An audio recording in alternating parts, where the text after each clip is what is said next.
Bueno, buenas tardes. Les agradezco profundamente que estén hoy acá, en este conversatorio que está ideado por el ILEC, el Instituto Laico de Estudios Contemporáneos. Yo soy la presidenta del ILEC filial Mar del Plata. Tengo a mi lado a Emiliano Castro Santos, que es el vicepresidente del ILEC filial Mar del Plata también.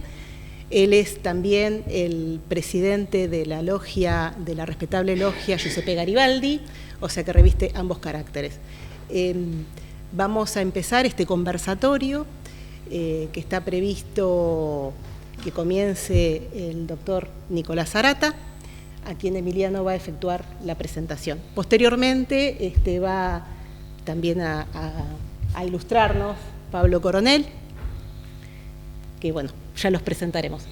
Emi, bueno, te dejo la presentación del doctor Nicolás Arata, a ver si me voy a quería también comentar que la organización en conjunto con el ILEC y la logia que yo participo, Giuseppe Garibaldi, también estuvo a cargo de la respetable logia 7 de junio de 1871, que es la dueña de esta casa, ¿no? Y nos permite realizar este tipo de actividades.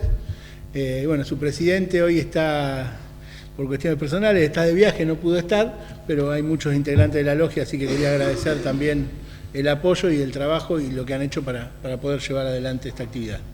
Bueno, Nicolás Arata es doctor en Ciencias en la especialidad de Investigaciones Educativas por el CIMBESTAB IPN México, doctor en Educación por la UBA, magíster en Ciencias Sociales con orientación en Educación por la Flaxo, licenciado en Ciencias de la Educación por la UBA. Preside la Sociedad Argentina de Investigación y Enseñanza de la Historia de la Educación y se desempeñó como director de formación y producción editorial de Claxo y coordinador académico del programa de posgrado de Claxo. Es profesor de la UNIPE y de la Facultad de Filosofía y Letras de la UBA. Actualmente está presentando además el libro Actas Reunidas del Congreso Pedagógico de 1882. Vamos a presentar a Pablo Coronel. Pablo Guillermo Coronel es profesor adjunto de Planeamiento y Gestión Institucional del Departamento de Educación de la Facultad de Humanidades de la Universidad Nacional de Mar del Plata.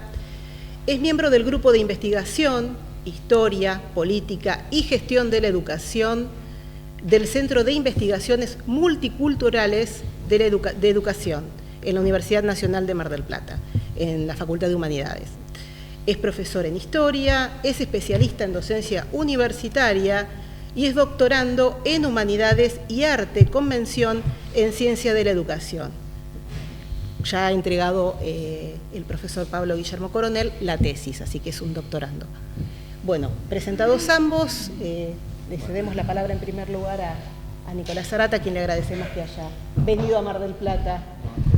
Bueno, buenas tardes a todos, a todas. Un honor, en primer lugar, poder estar compartiendo con ustedes este espacio y este momento. Quería agradecerles la presentación, agradecer también al compañero con el que vamos a compartir esta mesa, que va a ser una conversión entre siglos, casi con un siglo de distancia entre un acontecimiento y otro de los que pondremos en común y luego también dialogaremos. Quería, decía, antes de comenzar, extender un saludo que me hacen llegar también colegas del otro lado de la cordillera, de Chile, que la respetable Logia Unión Fraternal número 1 de Chile envía sus saludos a propósito de esta actividad. Bueno, cumplí con el saludo, no quería olvidarme porque son cosas que uno se olvida. Retribuyo el saludo, como no. Bueno, y después compartirle efectivamente el resultado de un trabajo que tiene que ver con ese libro que se comentaba recién y que fue compilar las actas del primer Congreso Pedagógico Internacional que tuvo lugar en la Argentina en 1882. Y bueno, contar un poco en qué marco lo hice o en qué marco lo hicimos y quizás algunos hallazgos o puntas que fuimos encontrando a partir de ese trabajo como para, bueno, poner en común en una conversación que eventualmente tendremos hoy aquí. Bueno, en primer lugar, si me permiten, este libro está en su versión física aquí, son como 800 y pico páginas, es un ladrillo, lo que se llama un ladrillo, y también está en versión digital, en acceso libre y descarga gratuita. Es un libro que hicimos desde la Universidad Pedagógica Nacional, desde la UNIPE. La UNIPE tiene entre sus líneas editoriales una muy importante desarrollada en torno a temas de historia de la educación. Este libro es el antepenúltimo, está aquí el profesor historiador José Bustamante Bismara, que acaba de sacar el último, que es una reconstrucción de la vida de Marcos Sastre junto con el manual del preceptor y algún texto complementario que ahora se me desordenó y no lo recuerdo.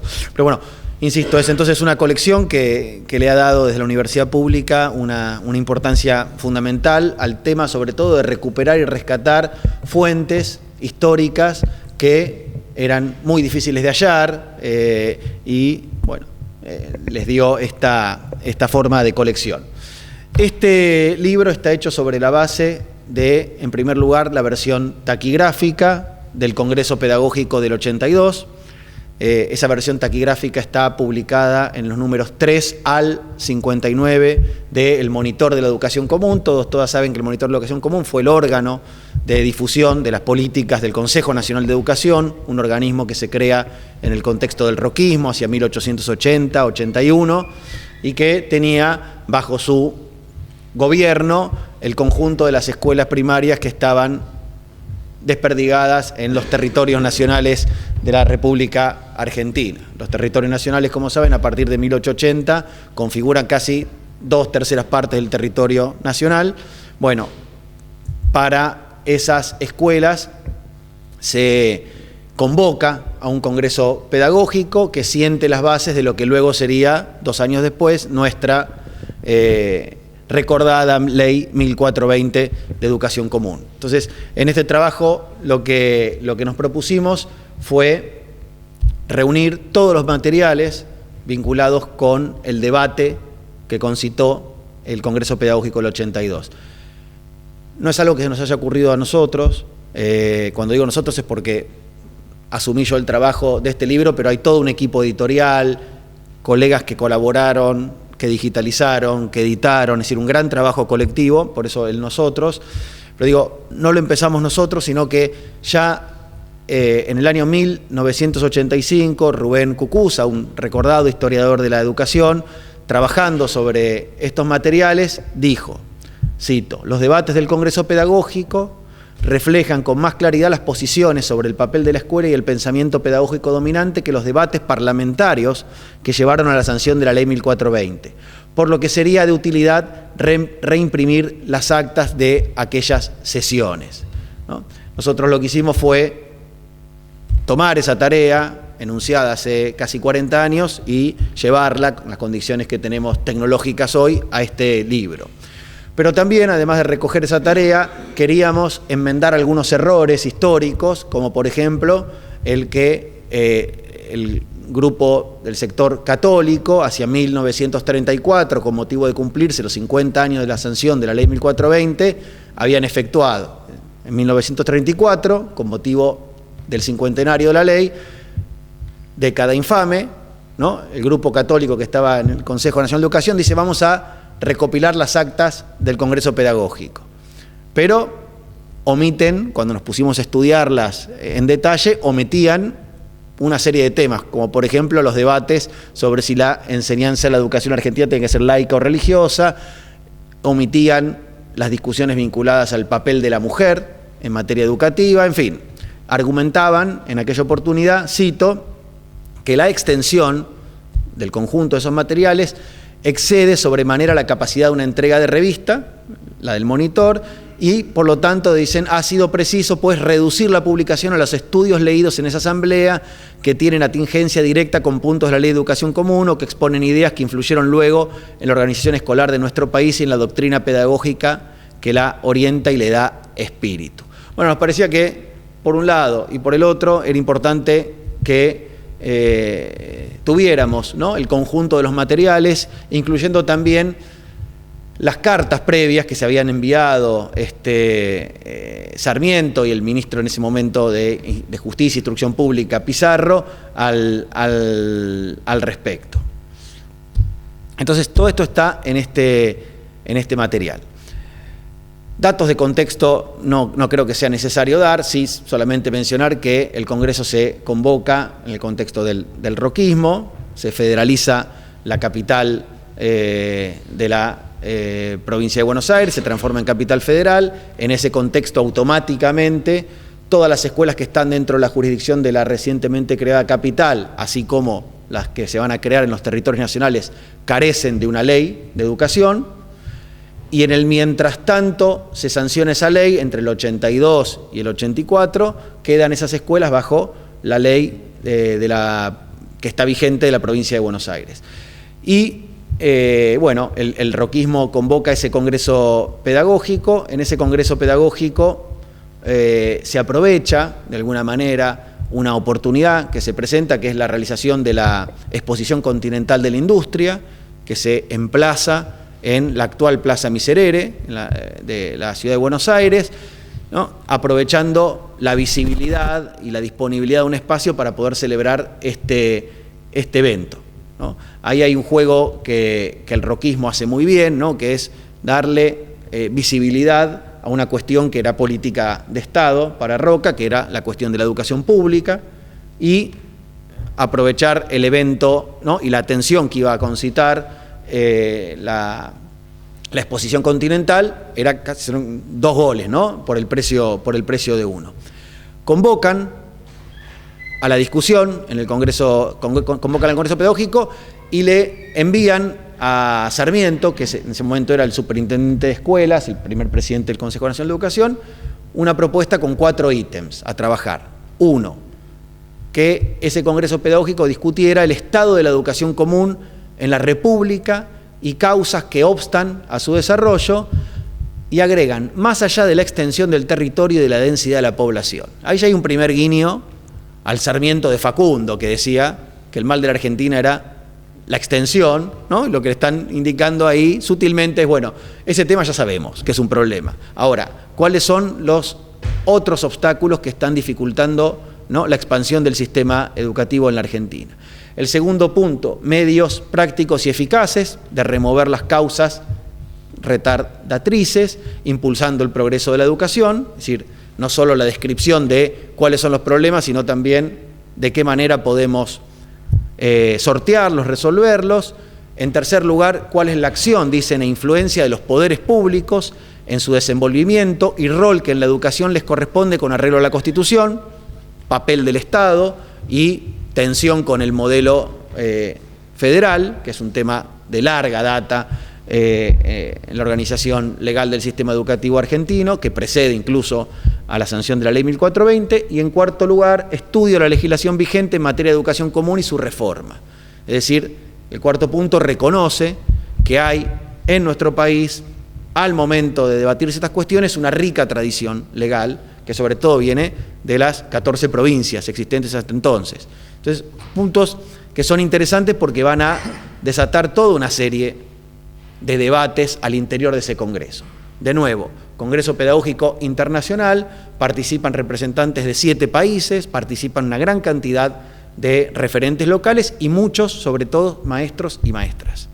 Casi, dice en algún lugar Víctor Mercante, que hace una reconstrucción un tanto indiciaria, pero la más certera que tenemos hasta el momento, por lo menos dice que unas 250 personas participan del evento. Un número interesante para la época, en fin. Y ahí ya se plantea el primer problema. El primer problema tiene que ver con que si el Congreso Pedagógico es internacional y convocaron a representantes de distintos países, ¿por qué el temario se va a ceñir a cuestiones que están estrictamente ligadas con un problema, diríamos, argentino, o por lo menos del Estado argentino, ¿no? Ahí la delegación uruguaya, que es la que más numerosamente concurre a la convocatoria, discute, ¿no?, ese orden de temas y plantean, ¿no?, que para que el Congreso mantenga su carácter internacional, el temario, decían, necesariamente debía contener un grado de amplitud para concernir por lo menos a la mayoría de los pueblos representados. O sea que ya hay un primer problema con el nombre que va a estar atravesando este acontecimiento. El otro asunto que va a estar presente también desde el comienzo es qué tipo de documento esperan que elaboremos a partir de nuestras discusiones. Si es un anteproyecto de ley, es decir, con un articulado, artículo 1, artículo 2, artículo 3, artículo 2, es decir, un anteproyecto de ley para elevar al Congreso, o si esperan un documento que funcione a modo de una suerte de fundamentos generales de cómo debiera ser o cómo debiera organizarse la educación común en Argentina. Hay un segundo punto. Y el tercer punto tuvo que ver con la factibilidad o la duración del evento. En un primer momento estaba pensada para desarrollarse en 10 sesiones y tocar 19 temas, ¿no? Y eso implicó, de los 10 días previstos, extenderse a 30. Es un congreso que duró 30 días. Yo siempre digo, ¿quién habrá pagado los viáticos de todo eso? Porque han sido 30 días, los maestros que venían de todas las provincias, los representantes extranjeros. Bueno, hay toda una cuestión ahí, bueno, interesante para analizar. ¿Cuál fue el papel de Sarmiento en todo esto, ¿no? Que hasta ahora fue solamente mencionado, ¿no? Sarmiento, sabemos, no miraba con buenos ojos la idea de un congreso pedagógico, entendía que ya había acumulado suficiente material para poder resolver la cuestión que se estaba o que se quería plantear ahí, y cuando se lo consulta, dice, ¿no? Cito, dice, bueno, en todo caso, está muy bien, si se va a hacer, que se aproveche la exposición continental, dice Sarmiento, para despertar mayor interés en el público y difundirlo en las provincias. También dice desconfiar de los docentes, lo que podría sonarnos paradójico, ¿no? Y a los docentes a los que reputaba, dice Sarmiento, de no haber creado nada de útil, cito, a los conocimientos que ya poseemos y venimos adquiriendo de los pueblos que nos sirven de mentores y guías. En esa misma carta, Sarmiento reivindica a las delegaciones de Uruguay y Chile, dice, a quienes considera que es imprescindible convocar para que expusieran muestras, dice, del estado de su enseñanza. Chile no va a participar porque está en guerra, ¿no? Y como decía, Uruguay va a enviar a una delegación muy importante. En un punto incluso salvan el Congreso cuando se produce el gran debate en términos de laica y religiosa. Y finalmente, dice Sarmiento, ¿no?, que de realizarse el Congreso, si deciden hacerlo, debía trazar el programa de ejercicios y designar oradores y materias, limitándose a 3 días sus sesiones y ajustándose para ello a planes ya conocidos y seguidos con derecho. Es decir, una posición bastante conservadora respecto de lo que ese evento podía llegar a abrir o a generar o a promover. Sabemos que Sarmiento queda marginado, ¿sí? Se le termina, digamos, ese intercambio, o mejor dicho, ese intercambio con Pizarro empieza a caldearse, a tensionarse, y Sarmiento renuncia a la presidencia del Consejo Nacional de Educación y Pizarro a la del Ministerio de Instrucción Pública. En fin, luego a Sarmiento se lo convoca como presidente honorario del Congreso, acepta, salva las formas, pero lo cierto es que desde la prensa, sobre todo desde la prensa roquista, le tiran con todo lo que tienen. Leo una nota del 25 de abril de la Tribuna Nacional, que está siguiendo el día a día del Congreso, la siguiente imputación. Dice, en el Congreso Pedagógico ha acabado con la reputación usurpada de ciertas rancias personalidades que habían empuñado el centro de la educación del país. De hoy en adelante no hay más Sarmientos.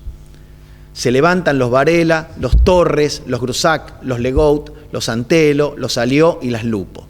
Así debe ser, y ya era tiempo que la revolución se operase. Sarmiento ha sido una rémora al progreso de la educación, a la aplicación de los sistemas más adelantados y el triunfo de las sillas sensatas.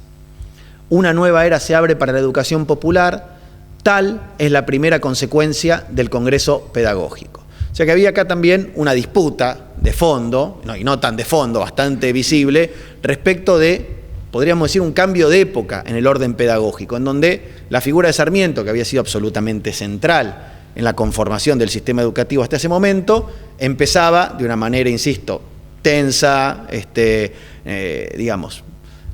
por decir algo, ¿no? Empezaba a ser relevada por otras voces y por otras posiciones que estaban también ya configurándose dentro de ese, dentro del campo pedagógico argentino.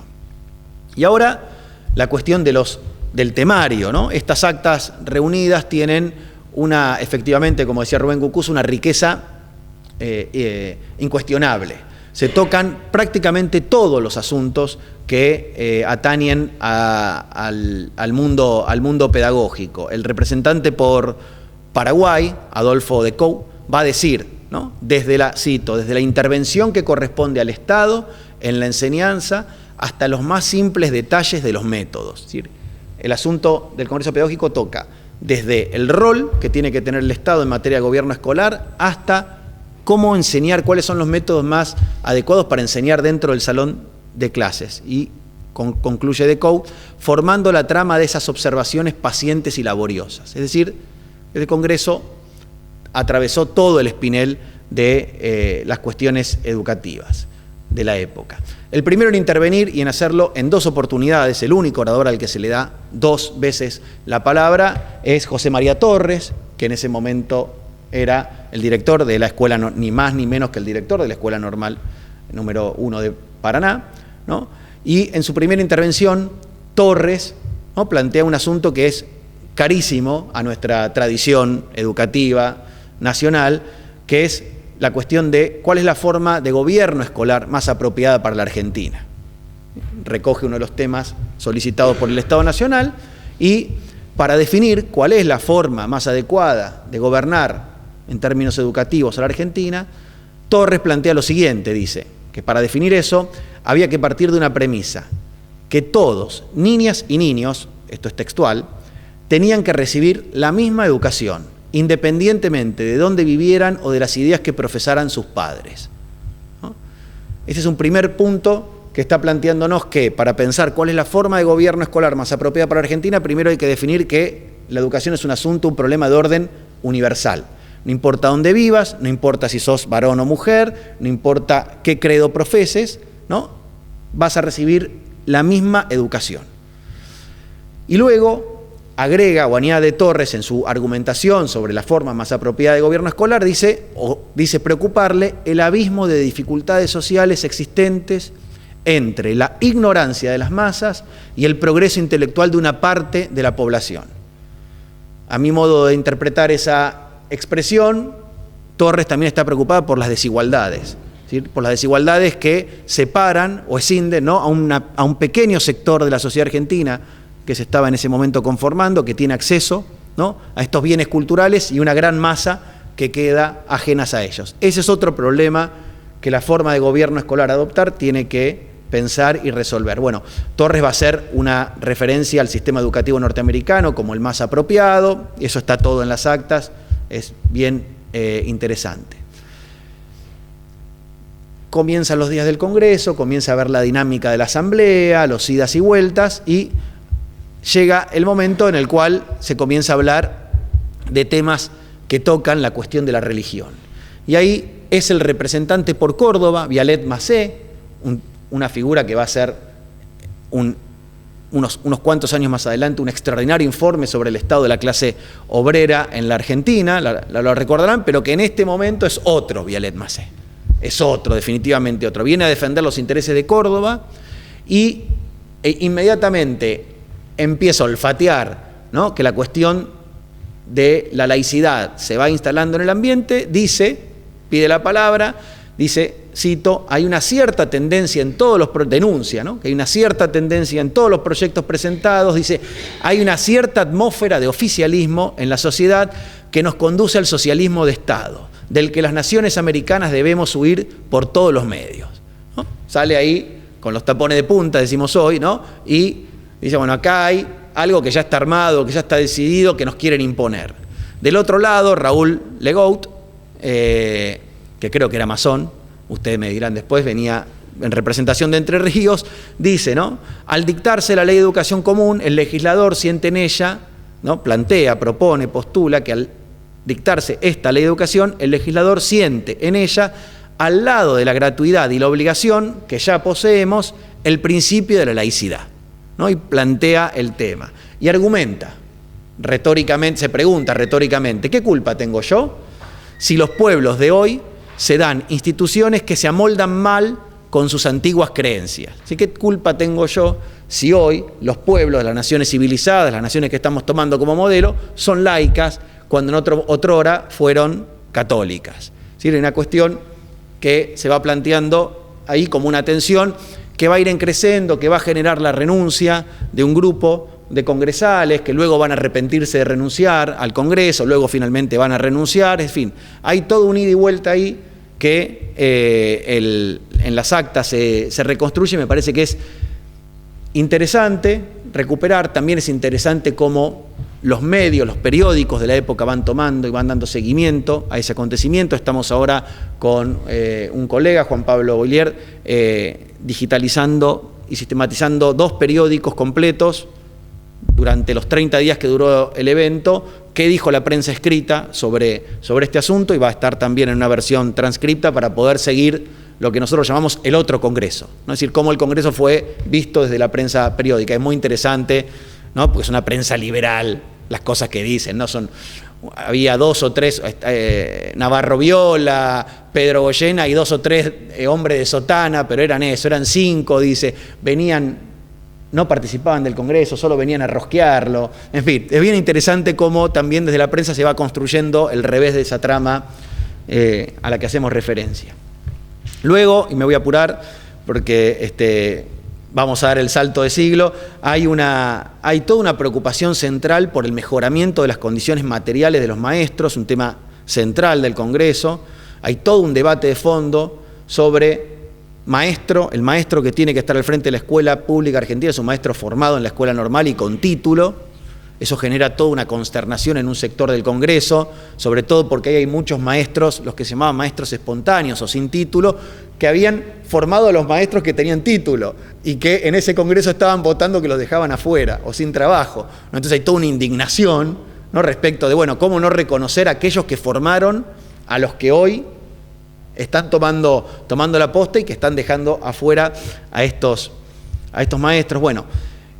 Y hay una también muy interesante participación, yo diría potentísima, de las mujeres en este Congreso.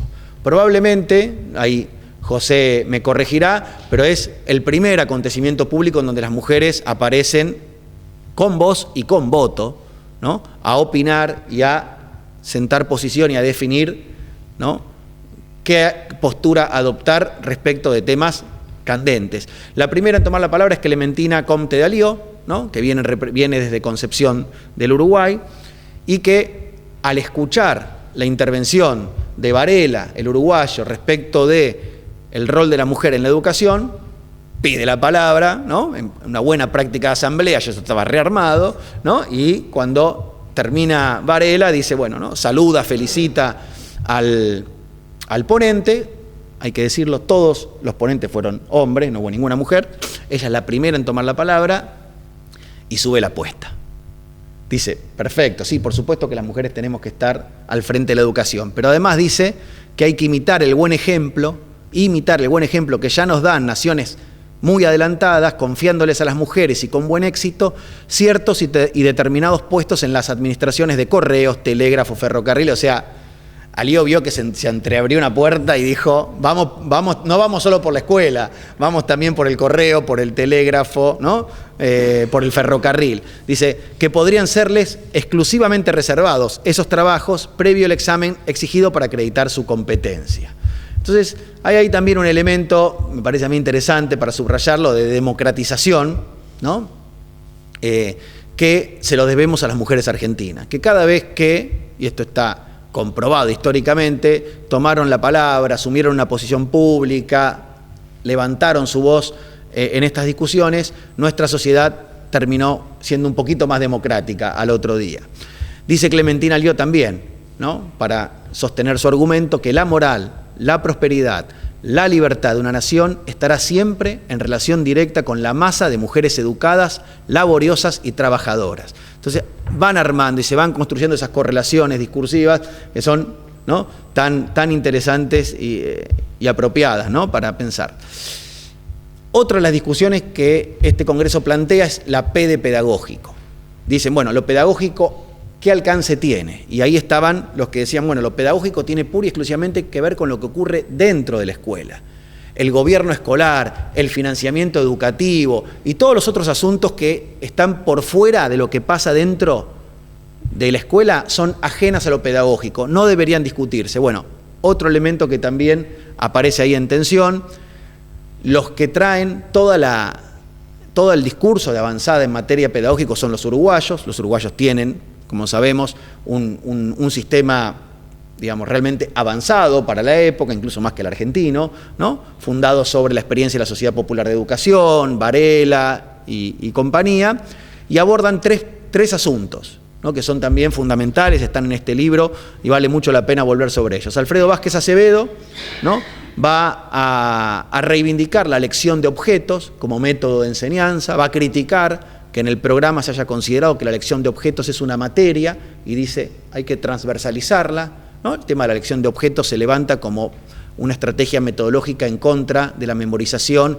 y en contra de la repetición, que eran las más utilizadas hasta ese momento, y se plantea una pedagogía, digamos, desde el sensualismo para que los niños aprendan más y mejor y de una manera más eficiente, más significativa los contenidos que se imparten en la escuela.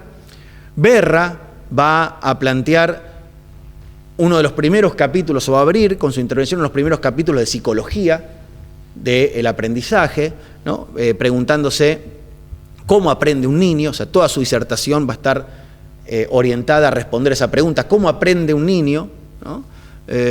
Y va a decir que esa es la gran cuestión de la enseñanza primaria. Y Carlos Pena, el tercer uruguayo, va a dirigir su mirada hacia la cultura material de la escuela. Es decir, no, este espacio no es lo mismo, ¿no?, con los elementos que tiene colgados en sus paredes, así está desprovisto de él. Bueno, dice Pena, las paredes educan. Hay un segundo maestro en la escuela que es el espacio material, ¿no? Y vestirlo, utilizar mapas, recursos visuales, etcétera, contribuye a una educación que es constante y silenciosa y permanente. Entonces, ese es un punto que también es importante entre los muchos otros que se tocan en las intervenciones. Y como para ir cerrando, aparece muy fuerte la representación, la evocación, la figura del maestro, Leguizamón, que es el presidente del Congreso y un referente educativo también, sin lugar a dudas, habla de los maestros como los zapadores de la guerra contra el oscurantismo, ¿no? Hay ahí una reminiscencia a la civilización y la barbarie sarmientina. Dice también, una de las que para mí son las expresiones más felices de este Congreso, dice: el maestro es casi siempre un precursor, enseñando descubre sin querer el porvenir, ¿no? Algo de la habilitación o del futuro, ¿no?, que un maestro está produciendo con su trabajo. Alío dice: el maestro de escuela es el funcionario público que merece mayor consideración en una república. Romay dice que hacer del arte de enseñar una profesión y no un apostolado malentendido como es hasta el presente. Se está discutiendo en ese momento la idea de apostolado y planteándose la idea de profesión desde entonces. Santolaya va a decir: los maestros no se improvisan, maestro se forma, maestro no se nace, maestro se forma, en fin. Y quizás la última expresión que a mí me gustó mucho y que lamentablemente me quedó perdí un debate con los editores. Yo quería que el libro se llamara La educación como pasión pública, actas reunidas del Congreso Pedagógico, pero bueno, me jugaron una mala pasada y me cambiaron el orden. Para mí el universal iba arriba y el particular abajo, pero bueno, la perdí. Entonces, siempre que tengo que hablar de esto, lo cito. Digo, una de las frases del ministro Wilde, que es el que cierra el Congreso.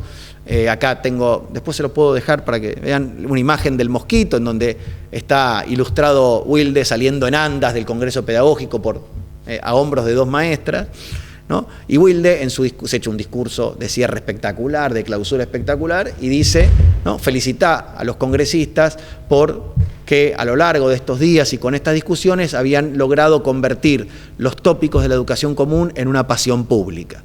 Creo que algo de esa pasión pública, creo que algo de los tópicos de la educación común que aquellos educadores, educadoras de fin del siglo XIX nos dejaron como herencia, forma parte de una de nuestras tantas y ricas tradiciones pedagógicas que bien haríamos hoy en pleno siglo XXI en evocar, en recordar, en recuperar y ojalá también volver a poner como parte de una conversación común.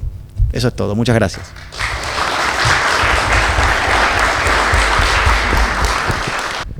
Muy bien.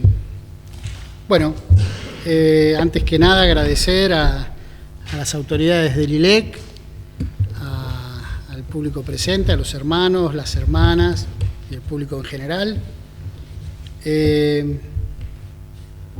Había pensado dar el salto de siglo y ir yendo para atrás, pero vamos a hacer al revés, vamos a ir caminando de a poquito hasta llegar a la actualidad. Lo primero, plantear una pregunta, ¿no? ¿Qué hacemos acá reunidos hoy hablando de estos temas, ¿no? De los congresos pedagógicos, de católicos, librepensadores, laicos, porque tiene como un poco de tufillo a humedad, a hongo de placar, ¿no? Pero para poder darle un poco de sentido a ese por qué estamos charlando de estos temas, voy a leer el artículo 6 de la ley 26.206, que es la ley de educación vigente. El artículo dice así: el Estado garantiza el ejercicio del derecho constitucional de enseñar y aprender. Son responsables de las acciones educativas el Estado Nacional, las provincias y la Ciudad Autónoma de Buenos Aires, en los términos fijados en el artículo 4 de esta ley. También nombra los municipios, las confesiones religiosas reconocidas oficialmente, las organizaciones sociales y la familia como agente natural y primario. Si yo saco esta última frase de la familia como agente natural y primario de la educación, estoy en el Congreso Pedagógico, en el primero, en el segundo, en todos los debates en el medio del siglo XX, porque esa es la postura católica. Porque el debate es, ¿quién es el primer educador? ¿El Estado o la familia? Y ahí podríamos ir en un gran ejercicio de reduccionismo, ¿no? Pero podríamos posicionarnos y decir, bueno, ¿quién es el más interesado en la educación? Y está bien, acá lo ato con la cita de Torres. Bueno, no importa dónde vivas, qué condición social tenés, ni lo que piensa tu familia. El Estado es el que te va a dar la misma enseñanza para todos. Pasaron 100 y pico de años y el debate sigue siendo el mismo. Así que no está tan anquilosada la discusión. No. Lo que sí tal vez está un poco apagada. Yo cuando miro los debates educativos no aparece. Me parece que en este sentido los sectores ligados a la Iglesia de alguna manera triunfaron. Para ser pesimista, ¿no? Pero el pesimismo viene para... Bueno, ¿qué hacemos? Bien. Obviamente que en el debate parlamentario de esta ley, de la vigente, aparecieron estas cuestiones, ¿no? Por citar a algunos legisladores de ese momento. Lilita Carrió, ¿no? Para nombrar una diputada de ese momento que es conocida.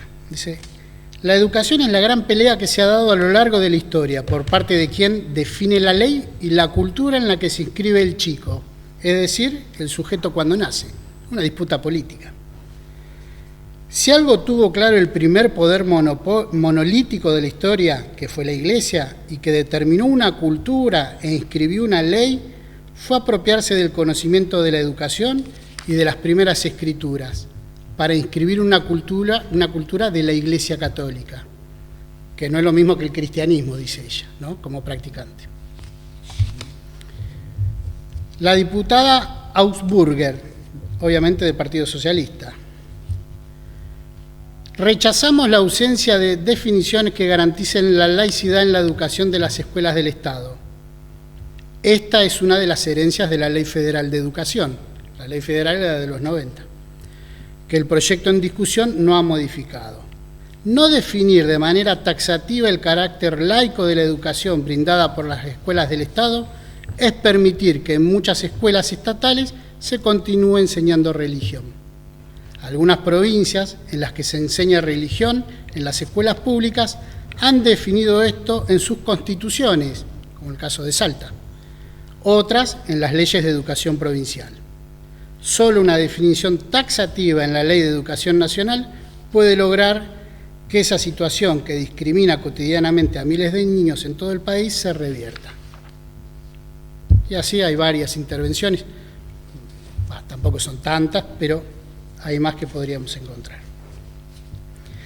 Ahora, ¿en qué consiste esta cuestión del laicismo? Y acá, antes de entrar a la cuestión más histórica, me gustaría traer de la mano de Manuel Ochandio, que fue presidente del ILEC a nivel nacional. Manuel define en un libro del año 2011, ¿no?, qué es el laicismo. Dice, es la doctrina que defiende la independencia del hombre o de la sociedad, y más particularmente del Estado, de toda influencia eclesiástica o religiosa. Ha sido la doctrina que promovió el libre pensamiento y la tolerancia frente a la diversidad, en contraparte al clericalismo y los dogmatismos religiosos que aún están arraigados en muchos estados y que provocan intolerancia y violencias atroces. El laicismo no implica una lucha contra las organizaciones ni las creencias religiosas. Estas corresponden al fuero íntimo de cada persona y, por lo tanto, todas ellas deben convivir en armonía e igualdad en el seno de la sociedad. Bueno, con esta idea de qué es el laicismo, con esta tensión entre el laicismo y la Iglesia, podríamos decir, que si estuviéramos en otro país hablando y la preeminencia la tuviera otro credo, hablaríamos de otro credo, pero bueno, estamos en Argentina y la preeminencia histórica en nuestro país es el de la Iglesia Católica. Entonces hacemos referencia a esta institución. Estas tensiones, las vamos a llamar así, entre laicismo e Iglesia son factibles de ser rastreadas a lo largo del siglo XX. Y yo lo que traté, con mucha dificultad, porque la verdad que trabajar cuestiones de masonería es difícil, el tema de la fuente, de encontrar fuentes que avalen lo que uno quiere decir. Pero bueno, algunas hay. Por suerte esta logia es más que centenaria y en algún momento los hermanos guardaban cosas, así que en el archivo podemos encontrar algunas.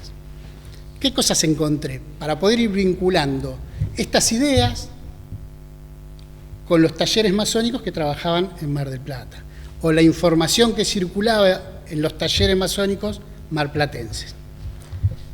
Es un guiño a los hermanos y a las hermanas, capaz que el público en general no les signifique nada esto, pero los talleres masónicos de alguna manera operan como cajas de resonancia y de alguna manera tienen algún efecto en la sociedad. Una cosa que encontré, década del 20, revista Lazo de Unión. Más de uno se está sorprendiendo, Lazo de Unión no suena en general, no las conocemos. Año 29. En ocasión del del aniversario del 20 de septiembre del 70, ¿no? La cosa garibaldina en la masonería tiene una impronta fuerte. Garibaldi era un masón. ¿Qué dice la revista?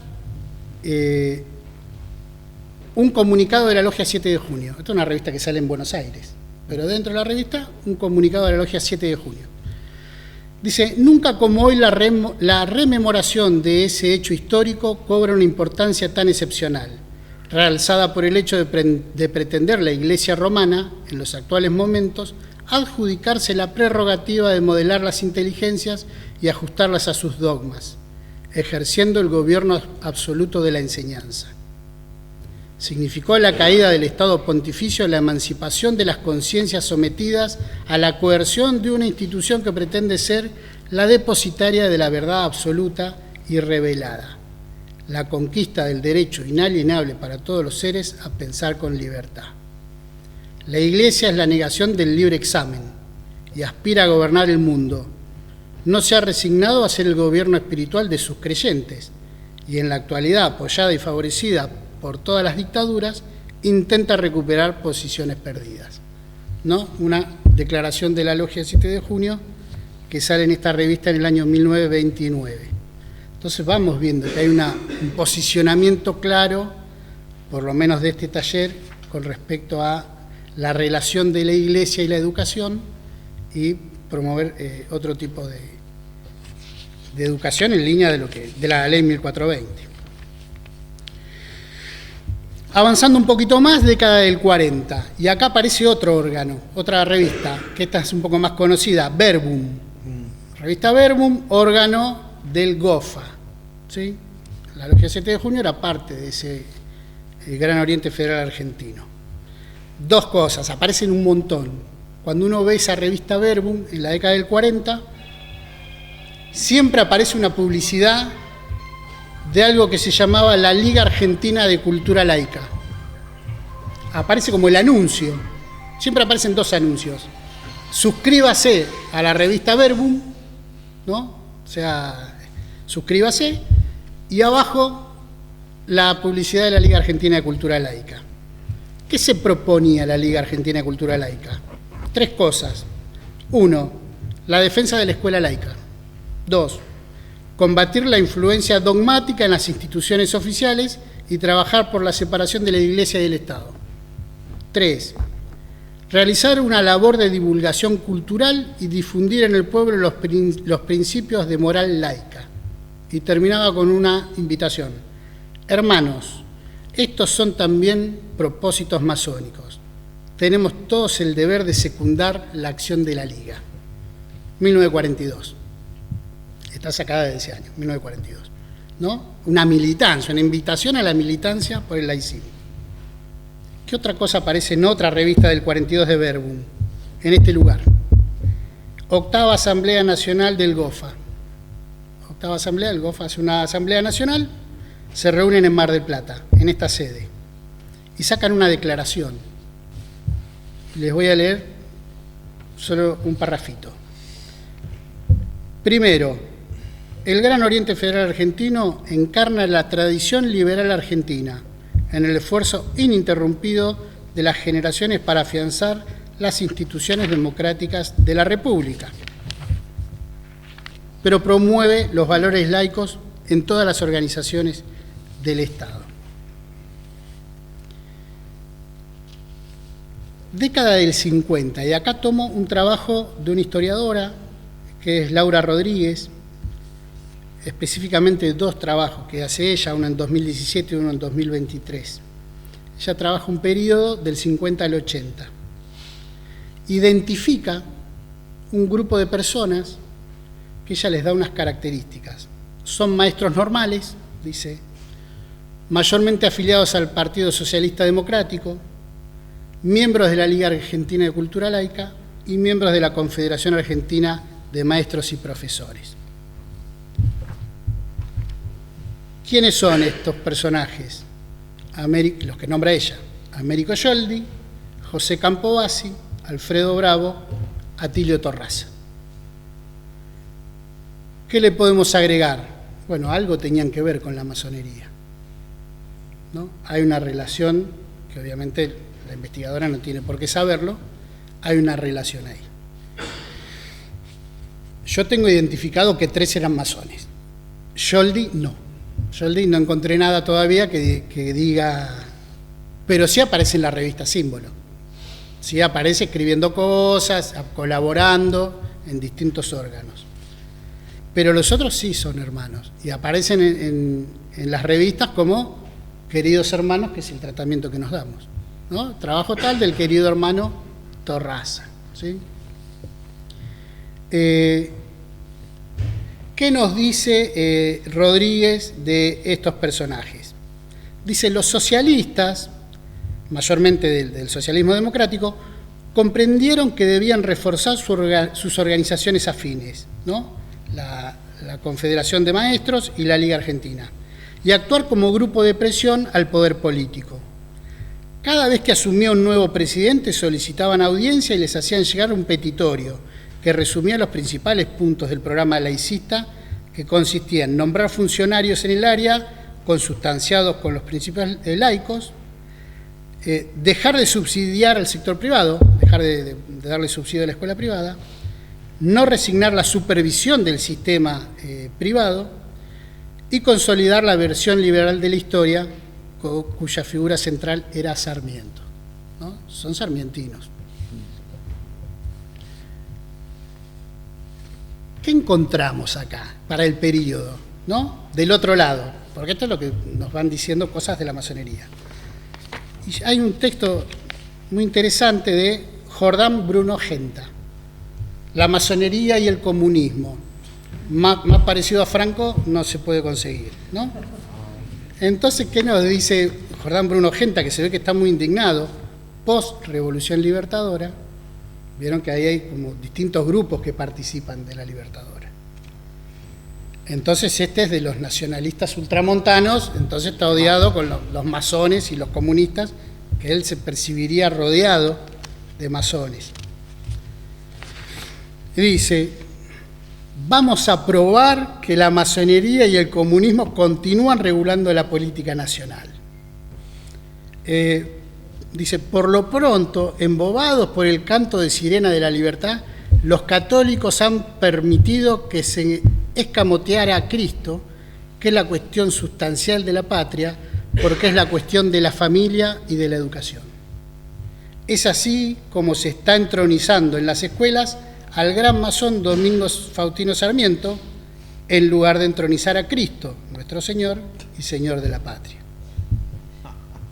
Sarmiento en lugar de Cristo, es decir, el gran maestre de la masonería, cuando se aprobó la ley 1420, en lugar del único y verdadero maestro.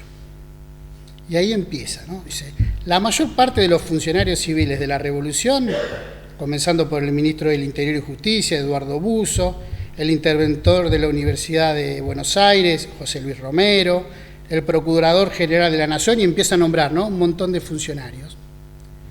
Dice, son todos colaboradores de la revista Liberalis, que era el órgano de la Liga Argentina de Cultura Laica, también del Ateneo Liberal Argentino o de Acción Laica Argentina, todos órganos profanos del Gran Oriente Federal Argentino, el GOFA, rama irregular de la masonería, cuya sede central es Sarmiento 1872, que integra el mismo edificio, dice, donde funcionan las otras organizaciones.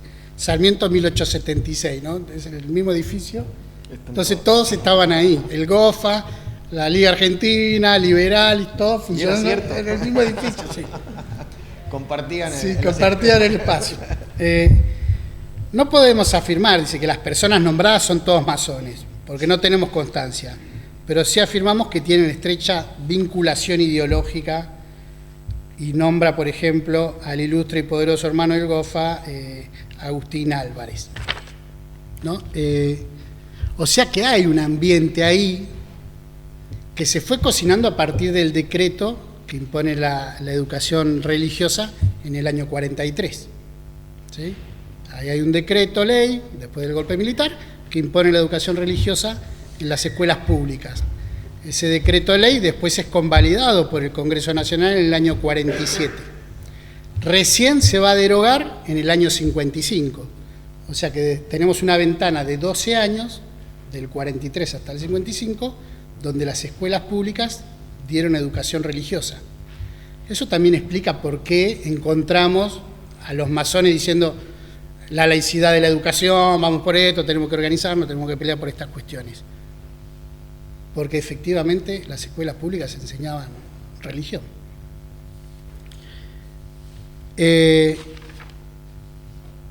Década del 60, en la misma línea de lo que dice Laura Rodríguez. Estos socialistas van haciendo acciones, van a ver a los ministros, piden que pongan funcionarios laicos, etcétera, etcétera. La Liga Argentina de Cultura Laica saca esta publicación, que se llama Escuela Sectaria y Textos de Educación Democrática. Laura Rodríguez la cita, ¿no?, a este documento, donde van denunciando textos escritos por gente de la Iglesia en función de la asignatura Educación Democrática, ¿no? Dice, los contenidos que dan desvirtúan el sentido de la asignatura. Y después denuncian vandalismo sobre los bustos de Sarmiento, panfleteadas en contra de Sarmiento, ¿no? La Liga Argentina documenta y hace una serie de denuncias. Ahora, ¿qué tiene interesante esto? cuando uno va al archivo de esta logia, esto está publicado en Buenos Aires, ¿no? Va al archivo de esta logia, hay 50 de estos, iguales. O sea que acá funcionaba, de alguna manera, como un centro de difusión de estas ideas. También uno podría decir, o llegaron 300 y quedaron 50, o llegaron 50 y no se distribuyeron, ¿no? Depende de la fe que le pongamos al trabajo de los hermanos, al trabajo operativo, si quedaron guardados o es solo el sobrante lo que está acá. Bien, ahí vemos década del 50, década del 60, habría que hacer muchísimo trabajo de archivo para poder documentar un poco más estas cuestiones. Pero avanzamos un poco más y llegamos a la década del 80, y ahí hacemos como el salto del siglo. Recuperación democrática, el presidente Alfonsín dice, durante los últimos 30 años, con las intervenciones democráticas, el sistema educativo estuvo permeado por ideas antidemocráticas. Es necesario hacer un congreso pedagógico para volver a discutir la escuela que pensamos para el siglo XX. Y piensa un congreso pedagógico de abajo hacia arriba, donde primero va a haber instancias locales, asambleas regionales, después provinciales y una gran asamblea nacional donde los delegados iban pasando, ¿no?, de una instancia a la otra. ¿Qué es lo que podemos ver acá? ¿No? Yo tengo ahí, en la Biblioteca Nacional del Maestro, hay un fondo del Segundo Congreso Pedagógico Nacional que está online para consultar. Yo recupero una propuesta laicista colectiva. Hay individuales, pero bueno, hay una que es del Círculo de Educadores Marplatense, entonces como es colectiva la traigo para compartir. ¿Qué dice ese centro? El SUTEBA recién se estaba armando. Entonces, este círculo de educadores marplatenses tenía una afiliación importante, no era un sindicato menor, era un sindicato relevante, podríamos decir. ¿Qué nos dice este sindicato? Es objetivo fundamental del sistema educativo argentino el desarrollo de la educación común, laica, gratuita, única, no dogmática, científica, coeducativa y asistencial, y contar con los recursos necesarios y suficientes para garantizar en el conjunto del sistema una real igualdad de oportunidades y posibilidades para todos. Después continúa, para ver la vinculación del debate de un congreso al otro. Dice el documento, hace un siglo, en el debate de la Ley de Educación Común 1420, sostenía Onésimo Leguizamón, un masón, ¿no? Leguizamón, que la evolución histórica de la humanidad aceptó la libertad de enseñanza como una actividad obligatoria para todos los poderes sociales dentro de su esfera y de sus medios, pero bajo la dirección exclusiva del Estado, cuyos poderes emanan del pueblo soberano.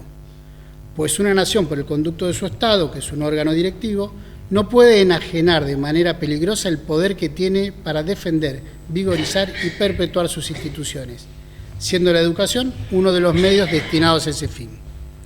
No puede haber, pues, enseñanza libre absoluta, y la libertad de enseñar debe acondicionarse a las exigencias de la nacionalidad. ¿Y con qué termina el SEM? Por otra parte, no debe invertir el Estado su presupuesto educativo en subvencionar a las entidades privadas, ¿no? Sin pelos en la lengua, ni un mango. El que quiere educación, el que quiere ejercer la libertad de enseñar y aprender, que garantiza la Constitución, tiene que autofinanciarse. Década del 80. ¿Quién participa de este congreso? Encontramos hermanos de esta logia. Victorio Scrinzi, que fue delegado titular, pasó de la Asamblea Distrital y fue delegado regional. El profesor Rodolfo Danza era miembro de la comisión que organizó a nivel distrital el congreso.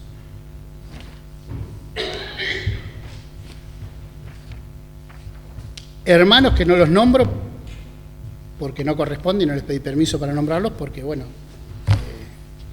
están vivos y no tengo autorización para nombrarlos, pero... Y algunos miembros o participantes del segundo Congreso Pedagógico que después ingresaron a la masonería, ¿sí? Pero hay varios.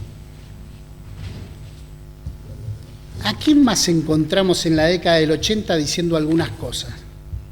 ¿No?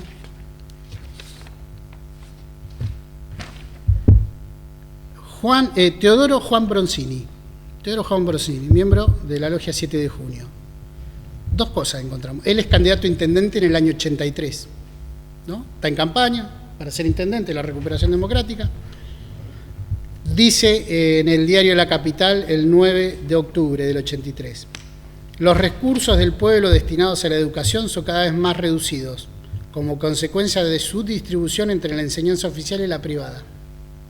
Así, la aplicación del principio de subsidiariedad del Estado en la materia educativa perjudica a la escuela pública, con el consiguiente déficit de aulas y bancos, y son los hijos del pueblo trabajador los que sufren las secuelas de esta política educacional, porque quedan sin bancos en las escuelas públicas y no tienen posibilidades de pagar una escuela privada.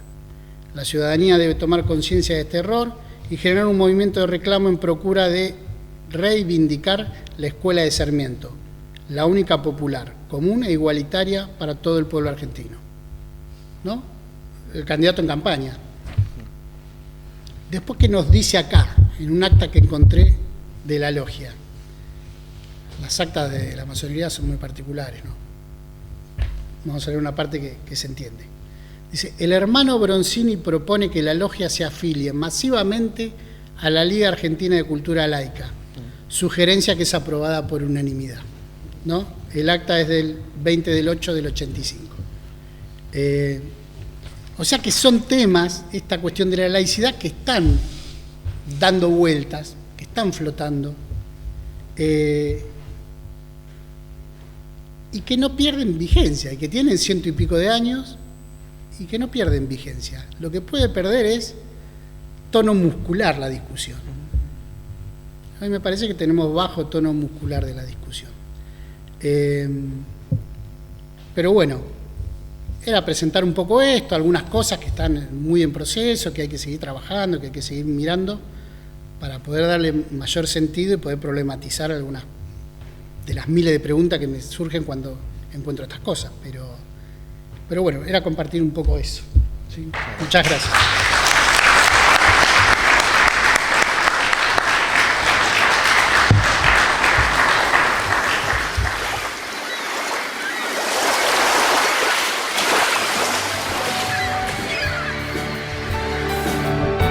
Es una realización de Patios Producciones, Mar del Plata, Argentina.